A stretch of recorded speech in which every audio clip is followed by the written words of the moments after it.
और बिहार की दिलचस्प राजनीति की बात। आप सबको पता है कि बिहार में वैसे तो नीतीश कुमार मुख्यमंत्री हैं, लेकिन बीजेपी अब सबसे बड़ी पार्टी बन गई है। बीजेपी ने वीआईपी पार्टी के 3 विधायकों को अपने पाले में ले लिया है और इससे पूरा गणित बदल गया है। और इस बदले हुए गणित पर जो सबसे दिलचस्प बात है वो ये है कि जेडीयू मौन व्रत धारण कर चुकी है। बुधवार दिन में जैसे ही वीआईपी पार्टी ने अपने प्रत्याशी का नामांकन बोचहा विधानसभा क्षेत्र के उपचुनाव के लिए कराया, आनंद फानन में इसका जवाब देते हुए भाजपा ने इसके सभी 3 विधायकों का विलय विधानसभा अध्यक्ष के सामने करवाकर मुकेश साहनी को झटका दे दिया। हालांकि साहनी से भाजपा की नाराजगी की फहरिस्त लंबी है। भारतीय जनता पार्टी में पूरे तौर पर का विलय हो चुका है और पार्टी सारी परिस्थितियां आप जाकर के अध्यक्ष जी के कागज पर। वीआईपी के 3 विधायकों के बाद भाजपा के विधायकों की संख्या 77 हो गई, जो राष्ट्रीय जनता दल के 75 से 2 अधिक है। और नीतीश कुमार के जनता दल यूनाइटेड के 45 विधायकों के साथ अभी भी नंबर 3 की पार्टी है। हालांकि वीआईपी के मुकेश साहनी से जब मंत्री पद से इस्तीफा के बारे में पूछा गया तो उन्होंने गेंद नीतीश कुमार के पाले में कर दिया। मंत्री बिहार में बनाने का काम माननीय मुख्यमंत्री नीतीश कुमार जी ने किए हैं और उनका विशेष अधिकार है कि इनको मंत्री रखना नहीं रखना, ये अधिकार उनके क्षेत्र में है। वो जो निर्णय लेगा वो उस निर्णय के साथ मैं रहूंगा। वहीं राष्ट्रीय जनता दल के नेताओं ने कहीं न कहीं मुकेश साहनी के प्रति अपनी सहानुभूति जताई। किसने पीठ में खंजर मारा और ये साबित हो रहा है। हम लोग तो केवल बीजेपी के बहकावे में आकर बयान दे रहे थे, आज साबित हो गया और बीजेपी ने उनके साथ क्या किया है ये दुनिया जानती है, पब्लिक है, सब जानते।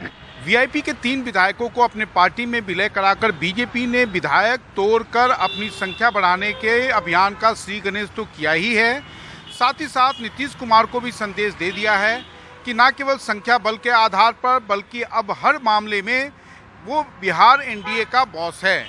पटना से कैमरामैन हबीब अली के साथ मनीष कुमार, एनडीटीवी इंडिया के लिए। कर्नाटक विधानसभा के अंदर जो कुछ चल रहा होता है वो अपने आप में विवादित हो जाता है कई बार, और इस बार ये जो मामला है वो चर्चा चल रही थी हिजाब की और दुपट्टे की, जिसको लेकर बात आगे तक चली गई। ईश्वरप्पा जो कि पंचायती राज मंत्री हैं और अपने विवादित बयानों के लिए कई बार सुर्खियां बटोरते हैं, उनका कहना था कि मुस्लिम और ईसाई कुछ दिनों बाद आरएसएस में शामिल हो जाएंगे।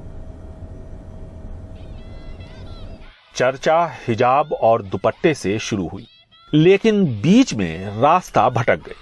पंचायती राज मंत्री ईश्वरप्पा और कांग्रेस विधायक जमीर अहमद खान के बीच बहस शुरू हुई तो ईश्वरप्पा ने विधानसभा में कहा कि जल्द ही मुसलमान और ईसाई आरएसएस में आ जाएंगे।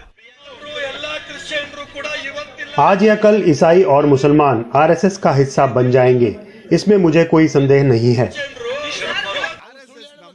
अब सुनते हैं कि विधानसभा अध्यक्ष ने इस बहस में हिस्सा ले रहे कांग्रेस विधायक जमीर अहमद खान से क्या कहा। जमीर, एक दिन आप भी आरएसएस को अपनाएंगे। इसके बाद बारी आई इस महीने की 28 तारीख से शुरू होने वाली बोर्ड की परीक्षा की। हिजाब पर पाबंदी की वजह से कुछ मुस्लिम लड़कियों ने प्रिपरेटरी एग्जाम छोड़ दिए थे।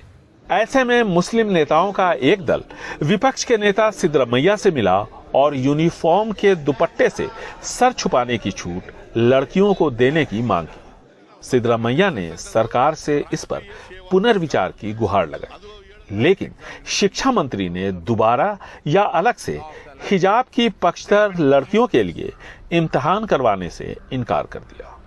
जो भी कानून के दायरे में रहकर नियमों का पालन कर इम्तिहान देना चाहते हैं वो इम्तिहान देंगे। बाद में किसी भी विशेष इम्तिहान का हमारा कोई इरादा नहीं है।